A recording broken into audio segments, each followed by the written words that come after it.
आज हम लोग शुरू करेंगे जो है कि अध्याय 21 चलेगा। और अब आपका जो है कि सिर्फ इम्पोर्टेंट जो है कि अध्याय चलाए जाएंगे। जो आपका जो है कि महत्वपूर्ण जो भी आपका अध्याय है वही सिर्फ चलेगा, ठीक है। यदि आपका जो है कि लास्ट में यदि समय बचता है तो हम लोग शेष जो है कि अध्यायों को हम लोग देखेंगे। तो जो आपका इम्पोर्टेंट जो है कि प्रश्न अध्याय है उन्हीं को जो है कि हम लोग लेकर चलेंगे अब, ठीक है।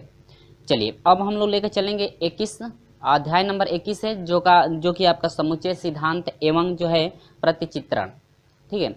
तो फ्रेंड्स जो है कि हम लोग समुच्चय जो है कि 11 में भी क्लास 11 का जब भी जो है कि क्लास 11 का बैच जब चल रहा था मैथ वाला, तो उसमें हम कुछ समुच्चय में बताए थे और उसमें सेव भी किया गया है, जाकर आप वहां से देख सकते हैं।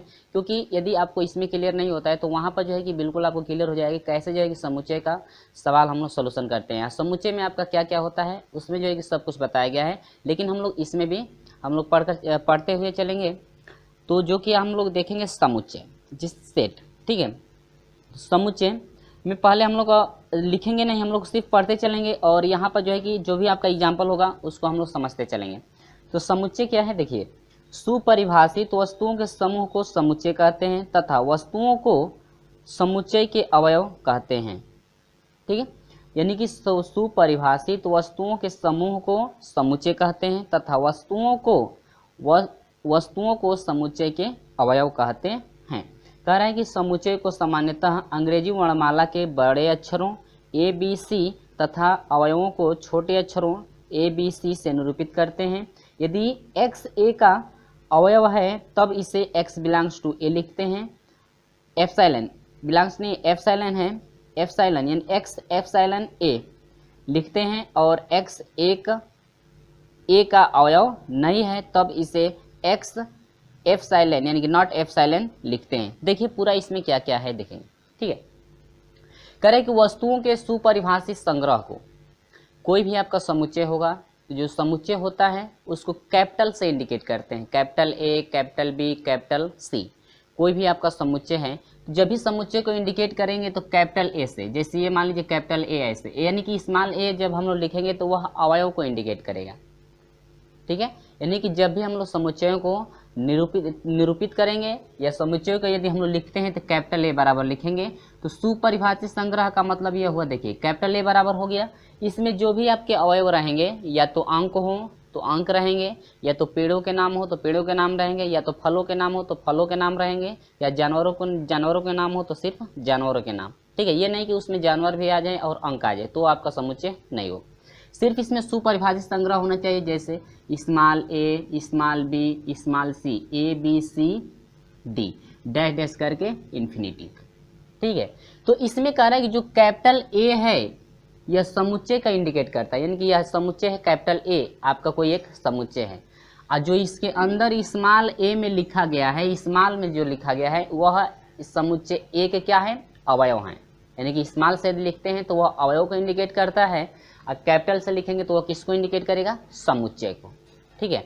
यानी कि ये कह रहा है ये कि जो समुच्चय होता है, समुच्चय को कभी भी लिखा जाता है तो कैपिटल से लिखा जाता है और उसमें जो अवयव होंगे ABCD के उनको स्मॉल से लिखा जाता है, ठीक है। इतना क्लियर हुआ। अब आगे दे रहा है जैसे मान लीजिए कोई भी समुच्चय है B बराबर आपका जैसे 1 2 3 4 5 ऐसे हम लिख दिए तो यह क्या हो गया, समुच्चय हो गया, ठीक है।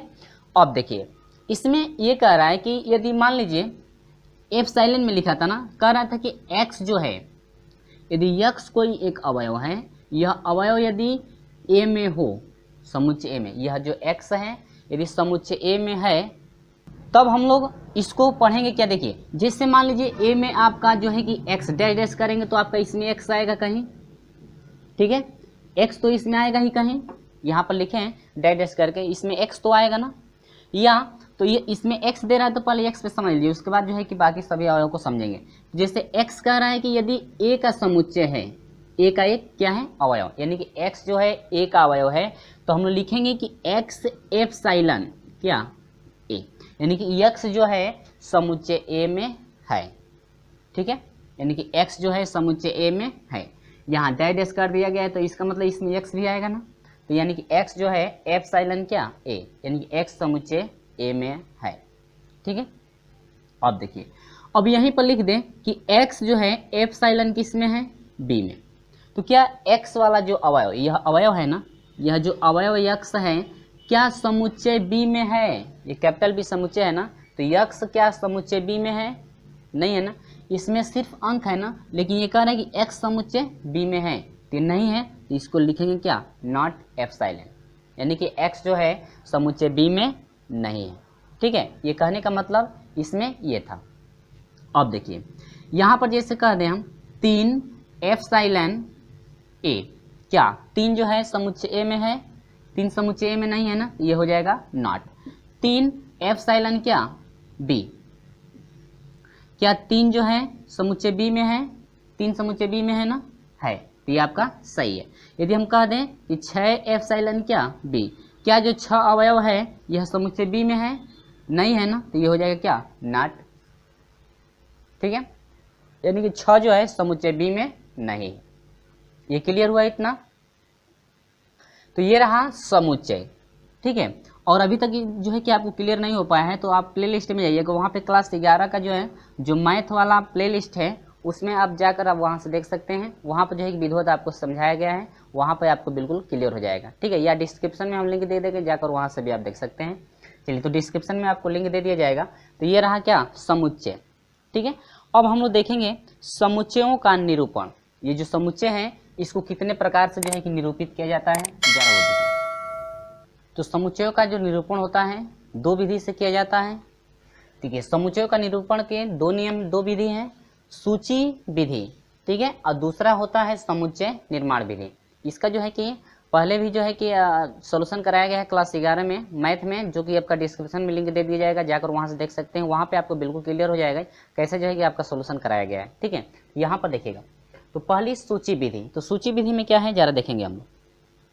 करेंगे इस विधि में, किस विधि में? सूची विधि में समुच्चय के अवयव को कॉमन द्वारा अलग करके मझले कोष्टक में लिखा जाता है। ठीक है, जैसे ए बराबर कह रहा है कि जैसे, ठीक है, अंग्रेजी वर्णमाला के स्वरों का समुच्चय। जैसे कह रहा है कि अंग्रेजी वर्णमाला जो है उनका स्वरों का जो समुच्चय है उनको जो है कि हम लोग लिखना चाहते हैं सूची विधि में, तो कैसे लिखेंगे देखिए। कह रहा है कि जब भी सूची विधि में लिखा जाता है तो जो भी अवयव होंगे उनको महिला कोष्टक में बंद किया जाता है, और जो अवयव हैं उनके बीच जो है कि कामा लगाया जाता है। ठीक है, अवयवों के बीच जो है अलग करने के लिए क्या लगाया जाता है? कामा लगाकर जो है कि अलग किया जाता है। यानी कि 2 इसमें आपको याद रखना है, कामा लगाकर अलग किया जाता है, और जो भी आपके अवयव होंगे उनको जो है कि महिला कोष्टक में बंद किया जाता है। तो जैसे मान लेते हैं ए बराबर कोई भी आपका समुच्चय है जो स्वरों का समुच्चय है, तो ए बराबर आपका हो जाएगा स्वरों का समुच्चय। किस विधि में लिखना है? सूची विधि में लिखना है। तो स्वर क्या क्या होते हैं? ए, ई, आई, ओ, यू, 5 स्वर होते हैं। तो ये कार्य कामा लगाकर इसको अलग किया जाता है, और किस में रखा जाता है? महिला कोष्टक में रखा जाता है। ठीक है, तो जैसे हम लोग फिर कह दें कि बी बराबर जो है अक्षरों का समुच्चय। किसका? अक्षरों का समुच्चय। तो अक्षर में आपके ए, बी, सी, डी ऐसे करके का डैश डैश करके हम लोग लिख देंगे, क्योंकि अक्षरों में आपके ए से कहाँ तक? ए से जेड तक हम लोग लेंगे। यह जैसे कहता है कि बी बराबर अक्षरों का क्या है? समुच्चय है। जैसे सी बराबर कह दिया कि 1 से 10 तक, 1 से कहाँ तक? 10 तक के अंकों का समुच्चय है। 1 से 10 तक के अंकों का समुच्चय, अंकों का समुच्चय।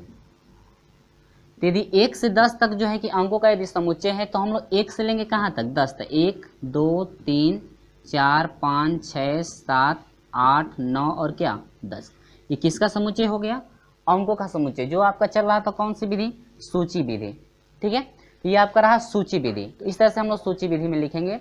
और यदि दूसरी विधि है समुच्चय निर्माण विधि। कौन सी विधि? समुच्चय निर्माण विधि। तो समुच्चय निर्माण विधि कैसे लिखते हैं उसको ज़्यादा देखिए। तो एक बात और याद रखेंगे आप लोग कि जो सूची विधि है, सूची विधि का और नाम होता है जिसे हम लोग कहते हैं तालिका विधि और रोस्टर विधि। यानी कि इसका सूची विधि का और 2 नाम है, तालिका विधि या रोस्टर विधि हम लोग बोल सकते हैं। ठीक है, सूची विधि को। यानी कि तालिका विधि में कहेगा तो हम लोग यही प्रोसेस लेकर चलेंगे जो अभी देखे हैं, या हम लोग का यदि रोस्टर विधि कहता है तभी हम लोग वही प्रोसेस लेकर चलेंगे।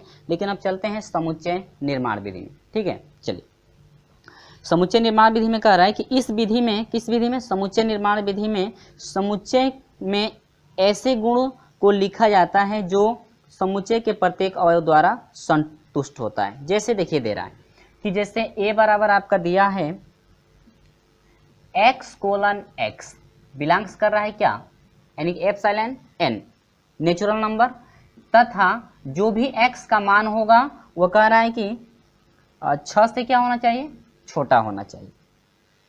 समझिए यहाँ पर देखिए, तो समुच्चय निर्माण विधि में कैसे लिखा है, जैसे मान लीजिए कोई भी स्वर है, कोई भी आपका स्वर है या कोई आपके अंक दिए गए हैं, यहाँ पर देखिए जब भी लिखते हैं वहाँ पर देखिएगा, जब आप क्लास 11 का जो है मैथ पढ़ेंगे स्टार्टिंग वाला समुच्चय का, तो उसमें आपको बिल्कुल क्लियर हो जाएगा आखिर में क्यों इसको ऐसे लिखा जाता है और किस समय हम लोग लिखते हैं।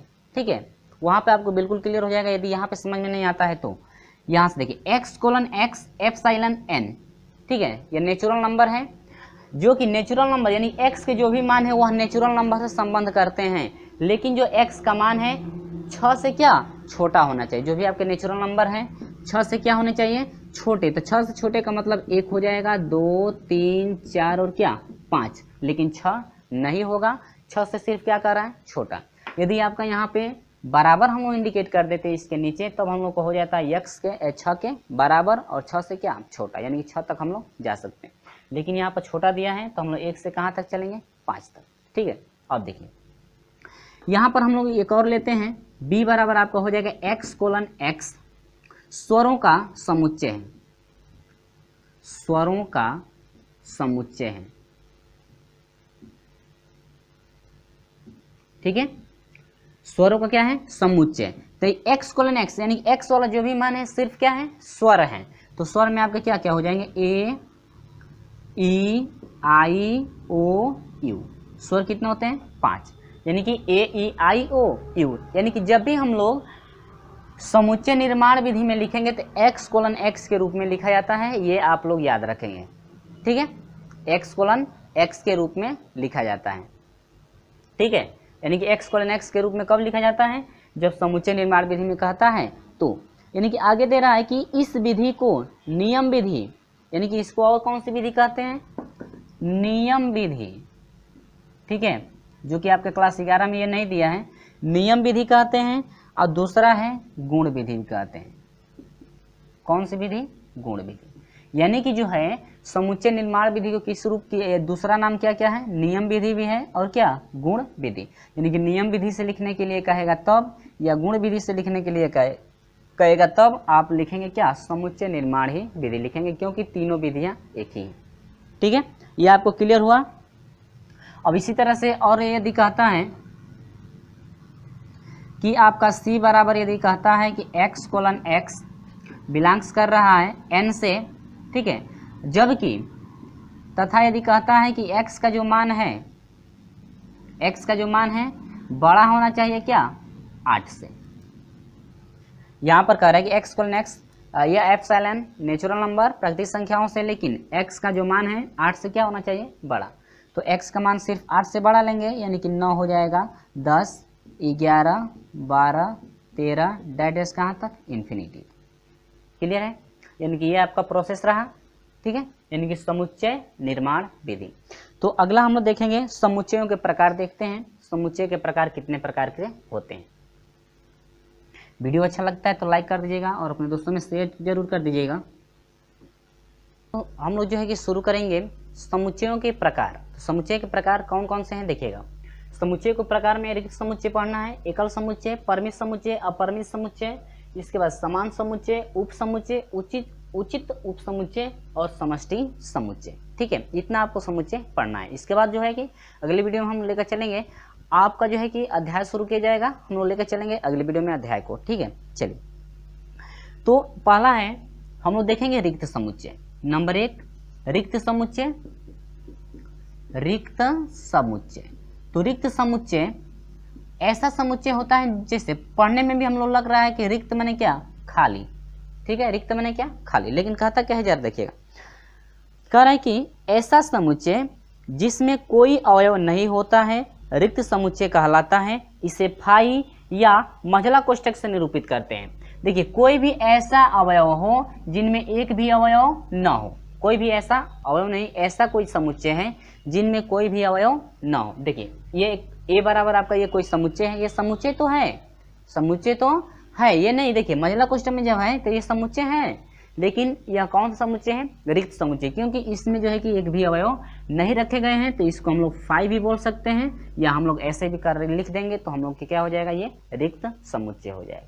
इसमें यदि हम लोग एक भी अवयव यदि रख दें, एक तो रख दें, दो रख दें, या ए रख दें या बी रख दें, यदि कोई एक भी अवयव इसमें रख देंगे या किसी का नाम भी यदि रख देते हैं तो वह आपका क्या हो जाएगा, रिक्त समुच्चय नहीं होगा, रिक्त समुच्चय नहीं होगा।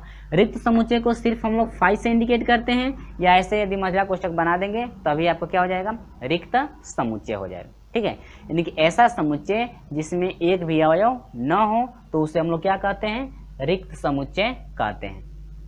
इतना क्लियर है? तो ये रहा आपका क्या, रिक्त समुच्चय रहा। तो अगला है एकल समुच्चय। क्या है? एकल। ये रिक्त समुच्चय आप लोग समझे। एकल समुच्चय में क्या है देखिएगा, ऐसा समुच्चय जिसमें केवल एक अवयव हो एकल समुच्चय कहलाता है। देखिए फ्रेंड्स, अब हम लोग देखेंगे एकल समुच्चय। एकल समुच्चय, ठीक है। तो एकल समुच्चय में होता है क्या, ऐसा समुच्चय जिसमें केवल एक अवयव होता है तो उसे हम लोग क्या कहते हैं, एकल समुच्चय। ठीक है, देखिए स्क्रीन पर आपको दिख भी रहा होगा, ऐसा समुच्चय जिसमें केवल एक अवयव हो तो उसे एकल समुच्चय कहते हैं, यानी कि एकल समुच्चय कहलाता है। जिसमें केवल एक ही अवयव यदि हम लोग लेते हैं तो उसको हम लोग क्या कहेंगे, एकल समुच्चय। जैसे आपका बी बराबर या कोई समुच्चय है कैपिटल ए कैपिटल बी, और इसमें कोई यदि एक अवयव रखते हैं, मान लेते हैं एक हो गया या इसमें 5 हो गया, तो एक ही ना अवयव इसमें रखा गया है, तो ये कौन सा समुच्चय है, एकल समुच्चय। यानी कि ऐसा कोई समुच्चय हम लोग लेंगे जिसमें केवल एक अवयव हो तो उसे हम लोग क्या कहेंगे, एकल समुच्चय। ठीक है। सी बराबर भी यदि कोई भी हम लोग अवयव ले लेते हैं, जैसे मान लीजिए आर ले लेते हैं या एक्स ले लेते हैं, तो यह कौन सा समुच्चय है, एकल समुच्चय है। क्लियर है? यह आपका एकल समुच्चय क्लियर हुआ। अब हम लोग देखते हैं आपका रिक्त समुच्चय हो गया, एकल समुच्चय और परिमित समुच्चय। कौन सा समुच्चय, परिमित समुच्चय, जो कि आपका तीसरा है, परिमित समुच्चय। ठीक है, तो परिमित समुच्चय में क्या होता है वो देखिए, वे समुच्चय जिसके अवयवों को गिना जा सके परिमित समुच्चय कहलाते हैं।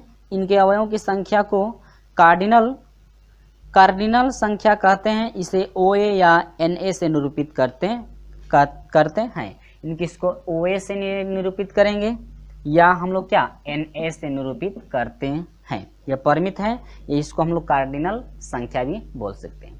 तो परिमित समुच्चय का मतलब यह हुआ कि ऐसा समुच्चय जिसके अवयवों की संख्या के हम लोग क्या कर सकते हैं, गिन सकते हैं। जैसे A बराबर हो गया 1 2 3 4 5 6 7 8 9 10 11 ऐसे करके। ठीक है, तो इनके अवयवों की संख्या का हम लोग क्या कर सकते हैं, गिन सकते हैं। 100 तक यदि हम लोग लिखते हैं तो उनको भी अवयव की संख्या को गिन सकते हैं। या यहाँ पर जैसे B बराबर हम लोग ले लें A2 कहाँ, Z तक, या A B C D, तो हम लोग इसके भी अवयव की संख्या को क्या कर सकते हैं, गिन सकते हैं। तो इसे हम लोग करते हैं कार्डिनल भी बोल सकते हैं संख्या, या हम लोग परिमित समुच्चय बोल सकते हैं। ठीक है, क्या कहते हैं इसको, परिमित समुच्चय जिसके अवयवों की संख्या को हम लोग गिन सकते हैं। अब देखिएगा अपरिमित समुच्चय। कौन सा समुच्चय, अपरिमित समुच्चय। ये आपका 4 नंबर है, अपरिमित समुच्चय। तो अपरिमित समुच्चय में होता क्या है, ऐसा समुच्चय जिनके अवयवों की संख्या को गिना न जा सके, जिनके अवयवों की संख्या को गिना न जा सके उसे हम लोग क्या कहते हैं, अपरिमित समुच्चय कहते हैं। यानी कि वे समुच्चय जिनके अवयवों को गिना न जा सके अपरिमित समुच्चय कहलाते हैं। तो क्या ये देखिए फ्रेंड्स, हम लोग यदि इसका एग्जाम्पल लेते हैं तो क्या यह जो है कि अपरिमित समुच्चय है, नहीं है ना, यानी कि इसके अवयवों की संख्या को हम लोग गिन सकते हैं। लेकिन यदि हम लोग यहाँ पे डाटेदार, यहाँ से हम लोग इतना मिटा दें या हम लोग डाटेदार ऐसे कर दें यानी कि डॉट डॉट डॉट, इसकी कोई संख्या नहीं है, इसकी सीमा नहीं है। डॉट डॉट का मतलब क्या, इन्फिनिटिव तक, यानी कि इसकी कोई सीमा नहीं है कि यह संख्या कहाँ तक है। तो ये आपका क्या हो जाएगा, अपरिमित समुच्चय हो जाएगा। ठीक है, तो ये रहा आपका क्या, अपरिमित समुच्चय जिसके अवयवों की संख्या को गिना न जा सके। इस तरह से जो है कि अलग अलग हम लोग एग्जाम्पल ले सकते हैं। ठीक है, या विश्व में जो है जानवरों के समूहों का समुच्चय जो होगा वह भी आपका अपरिमित होगा, क्योंकि हम लोग गिन नहीं सकते हैं। ठीक है, तो ये आपका अपरिमित समुच्चय रहा। अब हम लोग चलते हैं समान समुच्चय। कैसा समुच्चय, समान समुच्चय। 5 नंबर है समान समुच्चय। ठीक है, तो समान समुच्चय क्या होता है जरा वो देखिए। समान समुच्चय एक ऐसा समुच्चय, यानी कि ऐसा दो समुच्चय जिनमें अवयव की संख्या क्या हो, सेम। यानी कि पहले पढ़ता हूं, देखिए समान समुच्चय, यदि समुच्चय ए का प्रत्येक अवयव समुच्चय बी में हो और समुच्चय बी का प्रत्येक अवयव समुच्चय ए का हो, तब समुच्चय ए और समुच्चय बी को समान समुच्चय कहते हैं।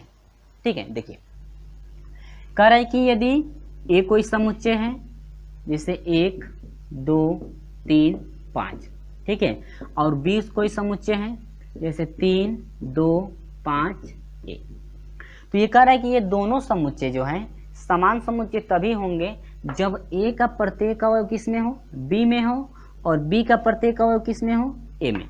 यानी कि ए का प्रत्येक अवयव बी में हो और बी का प्रत्येक अवयव यदि ए में हो, तो हम लोग इसे समान समुच्चय कहते हैं। यानी कि ऐसा दो समुच्चय आपको लेना है जिनका प्रत्येक अवयव, यानी कि दोनों का अवयव यदि सेम हो, या ऐसे बोल सकते हैं कि समुच्चय ए का अवयव समुच्चय बी में हो और समुच्चय बी का अवयव समुच्चय ए में हो, तो हम लोग उसे समान समुच्चय कहते हैं। देखिए इसमें 3 है, 2 है, 2 है, 5 है, 5 है, 1 है और क्या, तो इसे हम लोग क्या कहेंगे, समान समुच्चय कहेंगे। ठीक है, तो ये रहा आपका क्या, समान समुच्चय। क्लियर हुआ समान समुच्चय, यानी कि एक दो ऐसा समुच्चय या 3 भी समुच्चय आप ले सकते हैं जिनमें यदि उसमें भी वही अवयव हो, तो हम लोग उसको भी क्या बोल सकते हैं, तीनों बोल सकते हैं, समान समुच्चय है। यदि इसमें से एक भी अवयव यदि गायब कर दिया जाए तो ये समान समुच्चय होगा, नहीं होगा। ठीक है, लेकिन ऐसा नहीं है, हम लोग एग्जाम्पल ले रहे हैं ना, तो समान समुच्चय हम लोग का एग्जाम्पल लेना है। तो ये आपका रहा, या आप ए बी सी भी लेकर के समझ सकते हैं, दोनों में अवयव की संख्या क्या हो, सेम होगी, तभी आपका होगा क्या, समान समुच्चय। अब देखिए 6वें नंबर पे चलते हैं, उप समुच्चय।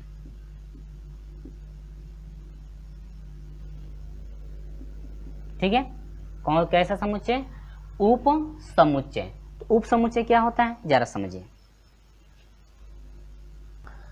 तो उप समुच्चय होता है क्या, देखिए माना ए और बी दो समुच्चय हैं, यदि ए का प्रत्येक अवयव बी का अवयव हो तो समुच्चय ए को बी का उप समुच्चय कहते हैं, तथा इसे ए, ठीक है, ये जो इंडिकेट किया गया है, ये जो है कि आपका उप समुच्चय का चिन्ह जो है कि इंडिकेट किया गया है, से निरूपित करते हैं, तथा साथ ही बी को ए का अधीश समुच्चय कहते हैं।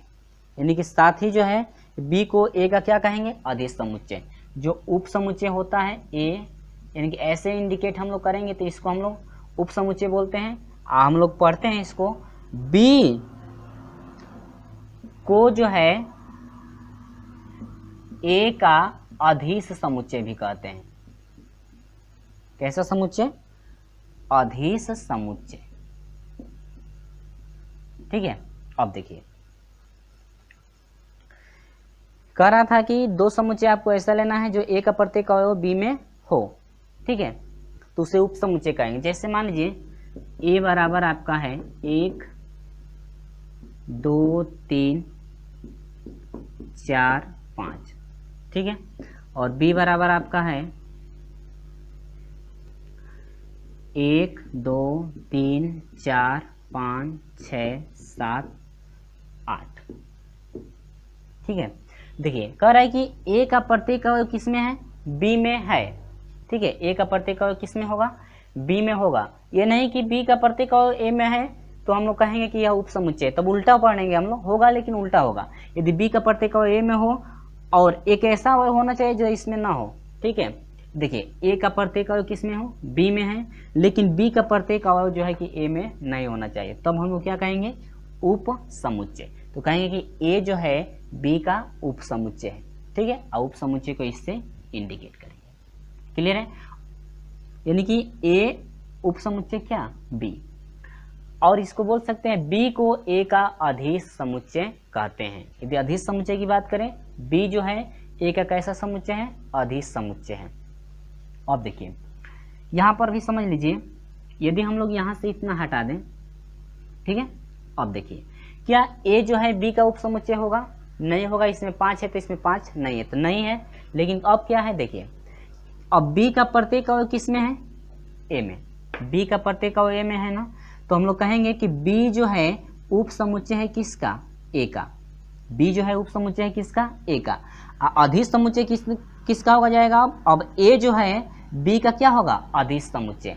अब इसी को हम लोग लिखेंगे ए को बी का अधीश समुच्चय कहते हैं। ठीक है, ए को अब बी का क्या कहेंगे, अधीश समुच्चय। इतना क्लियर है।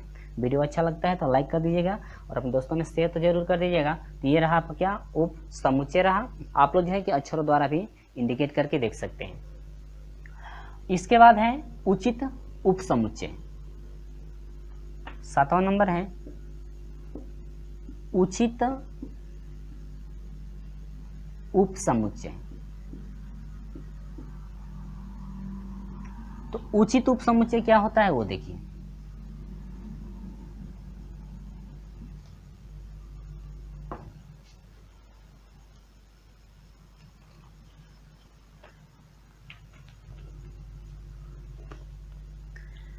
यदि समुच्चय ए का प्रत्येक अवयव समुच्चय बी में हो, परंतु बी में कम से कम एक अवयव ऐसा हो जो ए का अवयव न हो, तब उसे ए का उचित उप समुच्चय कहते हैं। अब देखिए वही बात आ गई, यहाँ पर हम लोग पढ़ रहे थे ना, यानी कि एक अवयव उसमें नहीं होना चाहिए। तो वो तो हम लोग क्या देख रहे थे, यानी उचित उप समुच्चय। क्या देख रहे थे, उचित उप समुच्चय।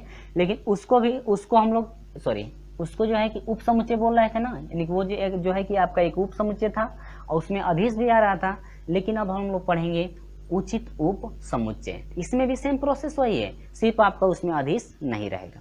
देखिए कह रहा है कि समुच्चय ए का प्रत्येक अवयव समुच्चय बी में हो। अब ए का कोई भी अवयव ले लीजिए, A B C D E F. ठीक है, बी बराबर कोई भी अवयव ले लीजिए, A B C D E F G H I. ठीक है, ऐसे हम लोग लिख लेंगे। तो ये कह रहा है कि एक जो है बी का तभी उप समुच्चय वह कहलाए, उचित उप समुच्चय कहलाएगा जब बी का कम से कम एक अवयव जो है ए में न हो। तो देखिए एफ तक तो है, लेकिन कह रहा है कि कम से कम एक अवयव। तो कम से कम कितने, 1 2 3 अवयव ऐसे हैं जो है कि ए में नहीं है। कम से कम आपका एक नहीं होना चाहिए, अधिक से अधिक कितना हुई हो सकता है, यानी कि 3 इसमें है, इसमें 3 नहीं है, 3 हो गया, या कम से कम 1 तक हम लोग का हो सकता है। यदि आप जो है कि एफ तक ले लेते हैं तो आपका जो है कि बराबर हो जाएगा। ठीक है, ये समान समुच्चय में चला जाएगा।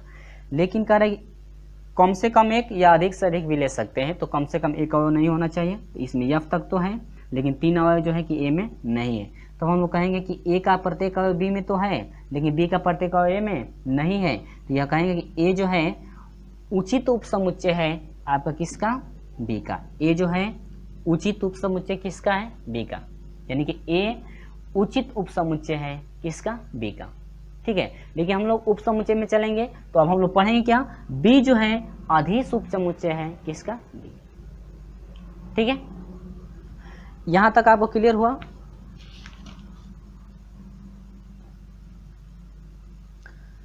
तो हम लोग पढ़े अधीश भी समुच्चय देख लिए, उचित उप समुच्चय देख लिए, और उप समुच्चय देख लिए, उचित उप समुच्चय देख लिए, और क्या अधीश। क्लियर है, अधीश जो है कि आपका उप समुच्चय में ही रहा। अब हम लोग देखेंगे क्या, जो लास्ट है आपका समष्टि समुच्चय। तो समष्टि समुच्चय एक ऐसा समुच्चय होता है फ्रेंड्स, आप लोग सिर्फ ऐसे समझ लीजिए कि समष्टि समुच्चय मैं पढ़कर बता देता हूँ, इसका एग्जाम्पल जो है कि आप लोग को अच्छी तरह समझा देता हूँ। देखिए समष्टि समुच्चय,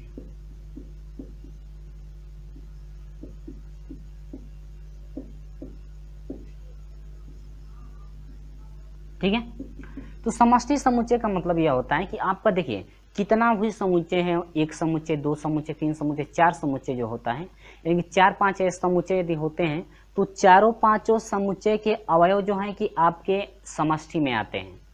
ठीक है, यानी कि सभी के अवयव जो हैं उसमें आते हैं समष्टि में, यानी कि समष्टि एक ऐसा समुच्चय होता है जिसमें सभी समुच्चय के अवयव उसमें उपस्थित होते हैं, उसी को हम लोग समष्टि बोलते हैं। ठीक है, चलिए एग्जाम्पल जो है परिभाषा आप क्या कर रहा है वो समझिए। कह रहे प्रत्येक दिए गए समुच्चय के अधीश को समष्टि उस समुच्चय कहते हैं, इसको हम लोग यू से इंडिकेट करते हैं। ऐसे यदि बनाते हैं तो ये समष्टि समुच्चय हो जाता है। ठीक है, आप लोग जो परिभाषा देखेंगे, प्रत्येक दिए गए समुच्चय के अधीश समुच्चय को समष्टि समुच्चय कहते हैं, इसे यू से निरूपित करते हैं। अभी अधीश देखे थे ना कि बी का प्रत्येक अवयव जो है ए में नहीं था, ठीक है, लेकिन ए का सभी अवयव किसमें था, बी में था ना, तो बी को जो है कि ए का अधीश समुच्चय कहा गया। तो वही कह रहे हैं कि अधीश समुच्चय को ही हम लोग क्या कहते हैं, समष्टि समुच्चय एक तरफ से ले सकते हैं, क्योंकि अधीश समुच्चय में ऐसा होता है, ऐसा वो समुच्चय होता है जिसमें सभी के अवयव तो आते हैं लेकिन बी वाले ऐसे अवयव होंगे जो आपके ए में नहीं थे।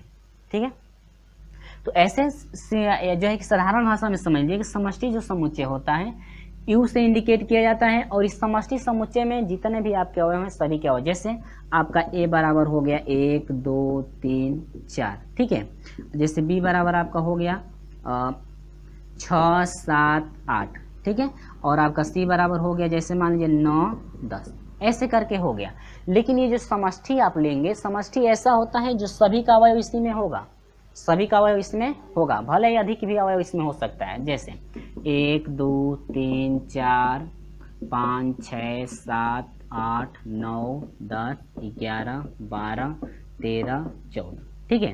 तो देखिए ये समष्टि है कि नहीं है, देखिए 1 2 3 4 इसमें भी है, 6 7 8 इसमें है, 9 10 इसमें है, यानी सभी का अवयव इसमें है कि नहीं है, तो हम लोग इसको क्या कहेंगे, समष्टि समुच्चय कहेंगे। ठीक है, एग्जाम्पल के तौर पर समझिए, हम लोग जो है कि स्कूल में जब पढ़ते थे तो वहाँ पर समष्टि समुच्चय का काम होगा क्या, स्कूल, क्योंकि स्कूल के अंदर जो है सभी विद्यार्थी मौजूद रहते हैं, तो आपका एक स्कूल जो है, स्कूल आपका समष्टि समुच्चय का काम करेगा, क्योंकि हम लोग उसके अंदर मौजूद रहते हैं। एक से जो भी क्लास है या नर्सरी से जो भी क्लास है आपका उसमें उसके अंदर रहता है, स्कूल के अंदर ही रहता है, तो पूरा आपका स्कूल जो है वो आपका समष्टि कहलाएगा, ऐसे समझ लेंगे। ठीक है, तो ये आपका क्या रहा, समष्टि। ठीक है, अभ्यास में प्रश्न नंबर 1 है, एक कक्षा के 100 छात्रों में से 55 गणित में तथा 67 भौतिक में उत्तीर्ण हुए, तब केवल भौतिक में उत्तीर्ण हुए छात्रों की संख्या होगी। यानी कि कह रहा है कि जो 100 छात्र से जो है कि 100 छात्र हैं और 100 छात्रों में से 55 गणित और जो है कि 67 जो छात्र ऐसे हैं जो भौतिक में उत्तीर्ण हुए हैं, तो कह रहा है कि भौतिक में उत्तीर्ण होने वाले, यानी केवल भौतिक में उत्तीर्ण होने वाले भौतिक में उत्तीर्ण हुए छात्रों की संख्या होगी। ठीक है, चलिए तो इसमें क्या क्या दिया है देखेंगे। जो छात्रों की कुल संख्या है यह नंबर ऑफ है, मैथ के भी होंगे और यूनियन क्या, फिजिक्स। ठीक है, यानी कि मैथ और फिजिक्स के जो सभी दोनों छात्र हैं आपके कितने हैं, 100 हैं, तो इसमें मैथ यूनियन क्या, फिजिक्स इक्वल टू कितना, 100।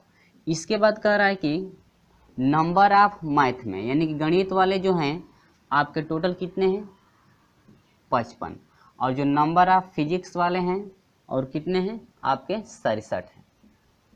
ठीक है, 67 भौतिक में उत्तीर्ण हुए, तब केवल भौतिक में उत्तीर्ण हुए छात्रों की संख्या होगी। तो देखिए इस टाइप का यदि क्वेश्चन हो तो इसका फार्मूला बनता है हम लोग का कि नंबर ऑफ इंटरसेक्शन आपको पहले निकालना है, और इंटरसेक्शन निकालने के बाद यानी कि एम इंटरसेक्शन पी निकालने के बाद इसमें से फिजिक्स वाले का जो है कि फिजिक्स वालों में से जो है कि इंटरसेक्शन जो भी होगा उसको क्या करेंगे, घटा देंगे। तो नंबर ऑफ हो जाएगा math intersection physics equal to number of हो जाएगा मैथ और प्लस नंबर ऑफ हो जाएगा फिजिक्स और माइनस हो जाएगा नंबर ऑफ मैथ यूनियन क्या, फिजिक्स। ठीक है, यहाँ पर देखिए नंबर ऑफ मैथ कितना है, 55 है, और प्लस नंबर ऑफ फिजिक्स कितना है, 67 है, और माइनस नंबर ऑफ, यानी टोटल आपके छात्र कितने हैं मैथ और फिजिक्स वाले, 100। यहाँ पर हम लोग आ जाएंगे तो यह हो जाएगा 7 5 12 को 2 हाथ से लेख हुआ, 6 5 11 हो गया, 11 क्या 12, ठीक है, 6 5 11 एक 12 हो जाएगा। अब माइनस कितना 100, और ये आपका हो जाएगा इक्वल टू कितना हो जाएगा 22।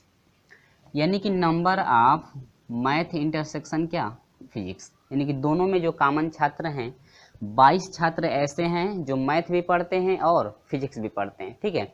लेकिन ये कह रहा है कि सिर्फ फिजिक्स पढ़ने वाले कितने हैं, तो नंबर ऑफ फिजिक्स आपके हो जाएंगे, यानी कि नंबर ऑफ फिजिक्स माइनस, यानी कि फिजिक्सों वाली संख्या और माइनस जो है कर देंगे नंबर ऑफ फिजिक्स इंटरसेक्शन क्या मैथ, यानी जो दोनों में कॉमन है उनमें से जो है कि फिजिक्स वाला, यानी फिजिक्स वाले में से जो है जो दोनों में कॉमन हो रहे हैं उनको क्या करेंगे घटा देंगे। तो आपका हो जाएगा कितना, आपका फिजिक्स वाला कितना है 67 minus number of math and intersection कितना है 22, बराबर हो जाएगा आपका कितना हो जाएगा 7 में से 2 घटेगा 5 हो जाएगा, और ये आपका हो जाएगा 4, यानी कि 45 छात्र। यानी कि आपसे पूछ रहा था कि भौतिक में उत्तीर्ण हुए छात्रों की संख्या होगी तो आपके कितने हो जाएंगे 45, जो कि आपका ऑप्शन नंबर कौन सा करेक्ट है फ्रेंड्स, ऑप्शन नंबर डी आपका करेक्ट है। उम्मीद होगी केस बिल्कुल समझ में आ गया है। चलिए वीडियो अच्छा लगा है तो लाइक जरूर कर दीजिएगा और अपने दोस्तों में शेयर भी कर दीजिएगा। अब बढ़ते हैं क्वेश्चन नंबर 2 की तरफ। दूसरा क्वेश्चन है, दिए गए चित्र में छायांकित भाग है, आपको जो है ग्राफ दिख रहा है। देखिए छायांकित भाग में हमको दिखने में ये लग रहा है कि जो ए वाला है बिल्कुल अलग है, ठीक है, और बी और सी में जो है कि कोई भी ग्राफ आपका बनाया नहीं गया है, यानी कि डाटेदार नहीं किया गया है, ठीक है। यानी कि देखिए ए जो है ए का सिर्फ ए वाला जो अवयव हैं उनको सिर्फ जो है कि डाटेदार किया गया है या इसको रंगा गया है, लेकिन बी और सी को रंगा नहीं गया है। यानी कि इसका मतलब यह हुआ कि जो ए वाला है समुच्चय ए जो है माइनस किया, यानी कि अलग है आपका बी यूनियन क्या सी, यानी कि आपका समुच्चय ए से जो है ए में नहीं है, समुच्चय ए में क्या क्या नहीं है बी और सी का अवयव समुच्चय ए में नहीं है। यानी कि आपका जो ऑप्शन होगा ऑप्शन आपका करेक्ट हो जाएगा फ्रेंड्स, ऑप्शन नंबर डी आपका करेक्ट हो जाएगा। क्योंकि यदि आपका जो है कि बी में भी यदि उसको रंग दिया गया होता तो आसानी से जो है कि और ऑप्शन सही होता है, लेकिन जो है कि ए को सिर्फ जो है कि रंगा गया है, तो इससे मतलब यह होता है कि ए और माइनस बी यूनियन क्या सी, जो कि आपका ऑप्शन नंबर कौन सा करेक्ट है फ्रेंड्स, ऑप्शन नंबर डी आपका करेक्ट होगा, ठीक है। क्योंकि ए जो है अलग है, ए जो है इनसे अलग है, बी और सी वाले से ए क्या है अलग है, ठीक है। क्योंकि बी और सी में जो है कि ए का कोई भी अवयव नहीं है, इसका मतलब कि माइनस किया गया है, ए वाला सिर्फ अकेले है, यानी कि ए माइनस आपका किया गया है बी यूनियन क्या सी, जो ऑप्शन नंबर कौन सा करेक्ट है, ऑप्शन नंबर डी आपका करेक्ट। चलिए देखते हैं प्रश्न नंबर 3।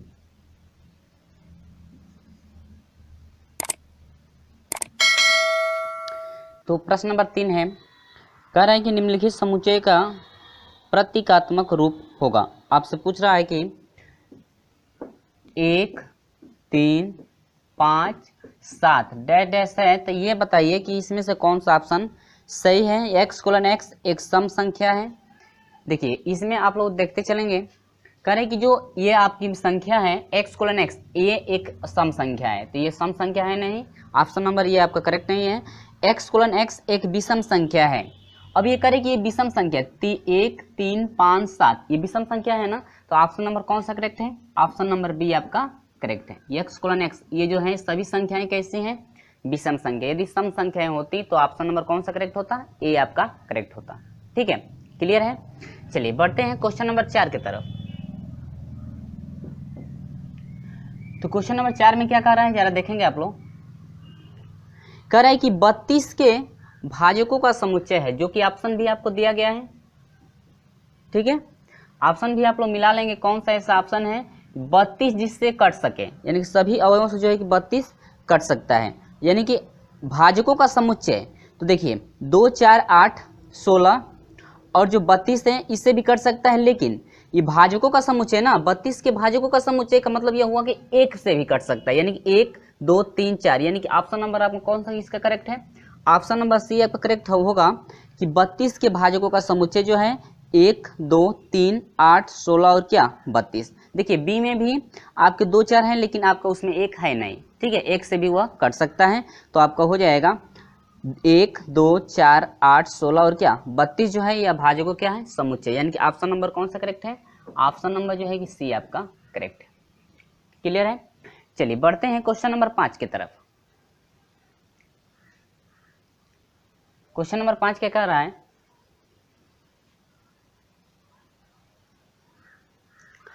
कह रहा है निम्नलिखित समुच्चयों में कौन सा समुच्चय अपरिमित है। ए पहला है पृथ्वी पर जीवित व्यक्तियों का समुच्चय, बी है 4 4 4 अनंत तक, सी जो है 1 2 1 2 यानी कि अनंत तक कह रहा है, बी जो है डी जो है प्राकृतिक संख्याओं का समुच्चय। तो अपरिमित है यानी कि कौन सा समुच्चय अपरिमित है, यानी कि ऑप्शन नंबर डी आपका इसमें से करेक्ट होगा, यानी प्राकृतिक संख्याओं का समुच्चय जो होगा अपरिमित होगा, क्योंकि हम लोग इसको गिन नहीं सकते हैं। क्लियर है। तो ऑप्शन नंबर कौन सा करेक्ट है फ्रेंड्स, ऑप्शन नंबर डी आपका करेक्ट है। ये रहा क्या आपका आंसर, ऑप्शन नंबर डी। ठीक है। चलिए बढ़ते हैं प्रश्न नंबर 6 की तरफ। इसमें हम लोग देखेंगे 6वां नंबर। 6वां नंबर कह रहा है कि निम्नलिखित में से कौन सा समुच्चय समष्टि समुच्चय है। तो समष्टि समुच्चय ऐसा समुच्चय होता है जिसमें सभी समुच्चय आपके आ सकते हैं, जबकि कह रहा है ए x कोलन x एक चतुर्भुज है। तो देखिए फ्रेंड्स आपके चतुर्भुज x कोलन x क्या है, एक चतुर्भुज है। ठीक है, एक क्या है चतुर्भुज। तो x कोलन x एक चतुर्भुज है, तो चतुर्भुज में आपके सभी प्रकार के चतुर्भुज आ सकते हैं, समांतर चतुर्भुज, ठीक है, यानी समांतर चतुर्भुज भी आ सकते हैं, आयत भी आ सकते हैं, वर्ग भी आ सकते हैं, यानी कि चतुर्भुज जो है आपका समष्टि होगा, जो कि ऑप्शन नंबर कौन सा करेक्ट है, आपका ऑप्शन नंबर ए आपका करेक्ट है। क्योंकि चतुर्भुज में आपके हर एक प्रकार के जो है कि वर्ग भी आ सकता है, समांतर चतुर्भुज भी आ सकता है, ठीक है, आयत भी आ सकता है, यानी कि चतुर्भुज में जो है कि सभी प्रकार के समुच्चय आ सकते हैं, आ जाएंगे।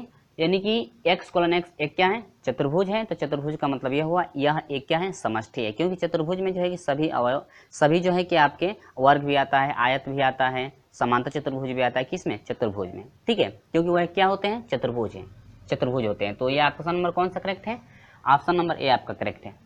ठीक है। चलिए प्रश्न नंबर 7वां देखते हैं। तो 7 में क्या कह रहा है देखिएगा, कह रहा है कि यदि a बराबर, प्रश्न नंबर जो है कि 7 आपको दिख रहा होगा,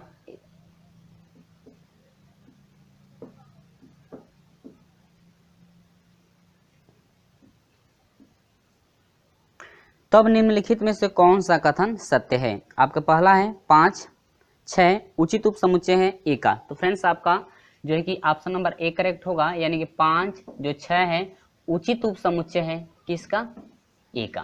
क्लियर है, ये आपका होगा आंसर। ठीक है, यानी कि उचित उप समुच्चय होगा किसका, ए का। यदि आपका ये कोष्टक में न रखा जाता तब ये आपका ऑप्शन करेक्ट नहीं होता, क्योंकि ये जो एक यह ए समुच्चय का यह एक क्या है अवयव, तो अवयव है, तो यह आपका किसमें कोष्टक के रूप में है, तो आपका हो जाएगा 5 6 उचित उप समुच्चय किसका, ए का। यानी कि ऑप्शन नंबर कौन सा करेक्ट है, ऑप्शन नंबर ए आपका करेक्ट। ठीक है। चलिए देखते हैं प्रश्न नंबर 8। तो प्रश्न नंबर 8 में क्या कह रहा है, देखिए प्रश्न नंबर 8 में भी आपको जो है कि पूछ रहा है कि कौन सा समुच्चय नहीं। देखिए निम्नलिखित में से कौन सा समूह समुच्चय नहीं है। ए दे रहा है कक्षा के विद्यार्थियों का समूह, बी दे रहा है क्रिकेट के प्रसिद्ध खिलाड़ियों का समूह, सी दे रहा है भारत की नदियों का समूह, डी है अपरिमेय संख्याओं का समूह। तो देखिए ऑप्शन नंबर बी आपका करेक्ट होगा, क्योंकि क्रिकेट के प्रसिद्ध खिलाड़ियों का समूह, ऐसे हम लोग वहाँ पे जो है कि अनुमान नहीं लगा सकते हैं कि क्रिकेट के जो है कितने प्रसिद्ध खिलाड़ी हैं। ठीक है, यानी कि यहाँ जो है क्लियर नहीं है कि आपके जो है कि इतने हो सकते हैं क्रिकेट के प्रसिद्ध खिलाड़ियों का समूह। ठीक है, तो आपका ये जो है ऑप्शन नंबर बी जो है आपका करेक्ट होगा, यानी कि यह एक जो है समुच्चय नहीं है, क्योंकि कक्षा के विद्यार्थियों का समुच्चय, देखिए क्लास में जो भी विद्यार्थी हैं वो सभी पढ़ने वाले ही होंगे, तो यह एक समुच्चय हो जाएगा।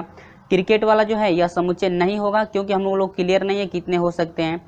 सी भारत की नदियों का समूह, देखिए इसमें सिर्फ नदी हैं, और डी में जो है अपरिमेय संख्या है, इनमें सिर्फ क्या है अपरिमेय संख्याएं हैं, तो यानी कि ऑप्शन नंबर बी आपका करेक्ट होगा, यानी कि क्रिकेट के प्रसिद्ध खिलाड़ियों का समूह।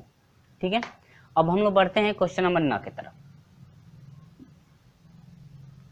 क्वेश्चन नंबर 9 देखेंगे, निम्नलिखित समुच्चयों में एकल समुच्चय है। देखिए एकल समुच्चय कौन सा है, x:x भारत में मुख्यमंत्री है, x:x एक सम संख्या है तथा अभाज्य है, x:x समीकरण इतने का एक मूल है, x:x स्वर्ण पदक विजेता है। यानी कि ऑप्शन नंबर इसका बी करेक्ट होगा, x:x एक सम संख्या है जो अभाज्य है। ठीक है, ऑप्शन नंबर क्या है, बी आपका करेक्ट होगा, x:x एक सम संख्या है। ठीक है, x:x क्या है, सम संख्या है तथा ये क्या है, अभाज्य। ठीक है, ऑप्शन नंबर कौन सा करेक्ट होगा, ऑप्शन नंबर बी आपका करेक्ट होगा। बढ़ते हैं क्वेश्चन नंबर 10 के तरफ।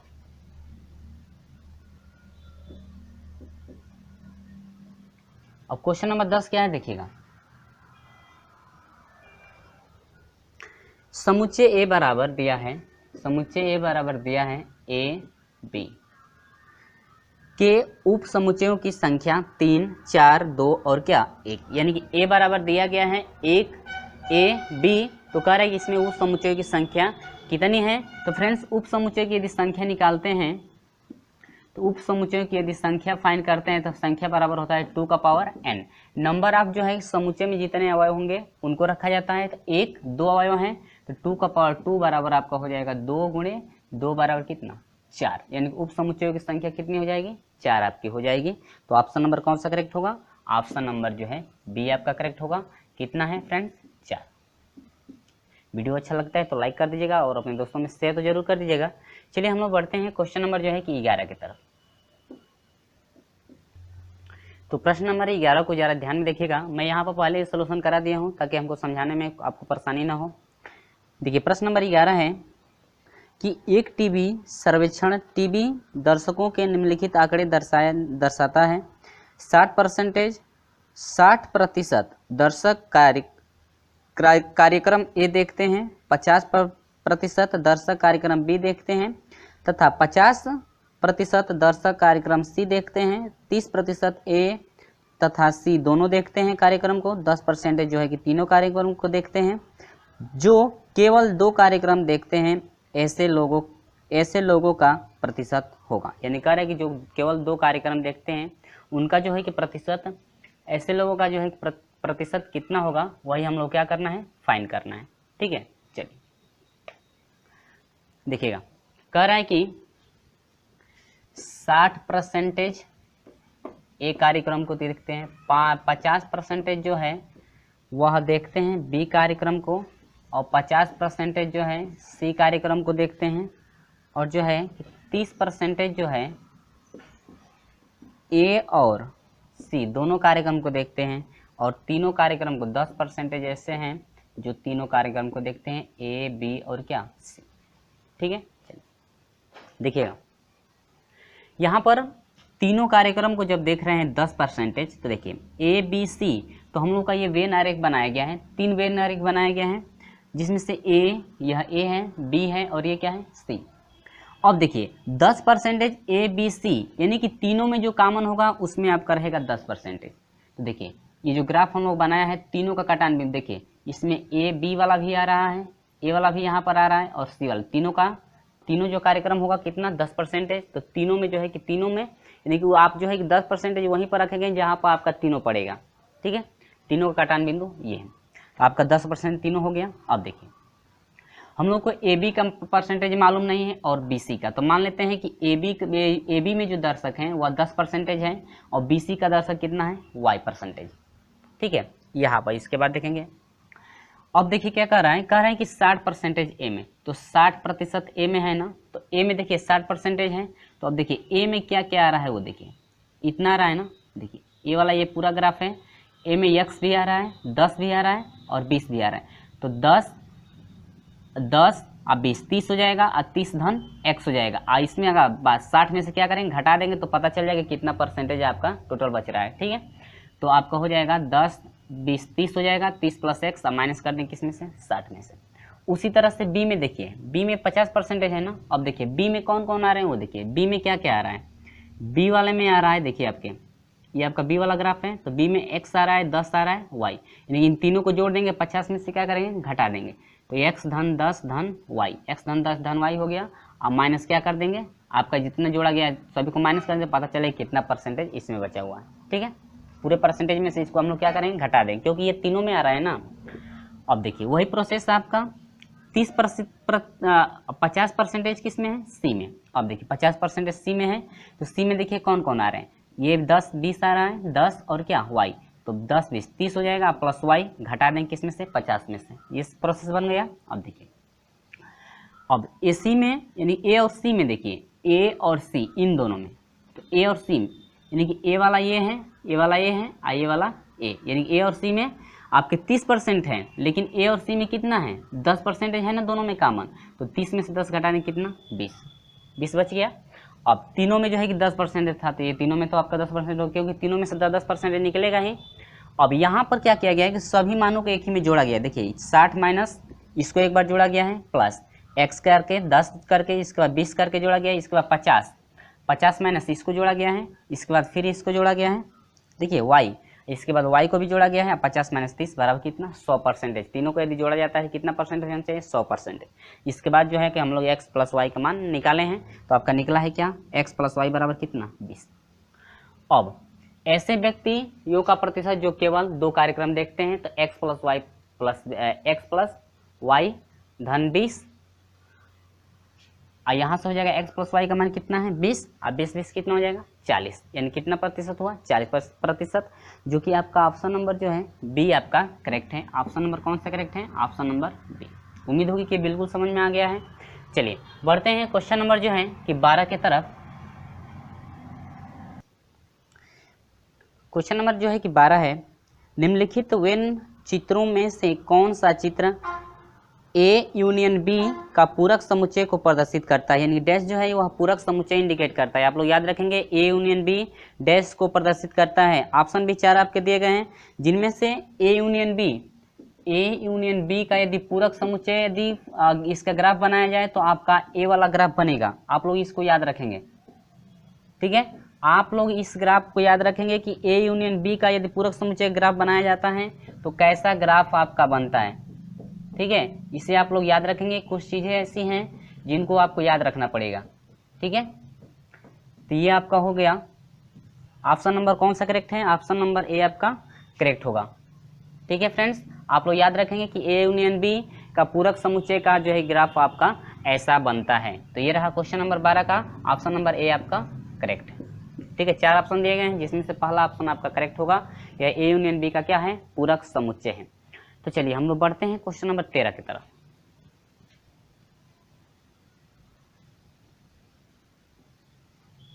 तो क्वेश्चन नंबर 13 क्या है, देखिएगा।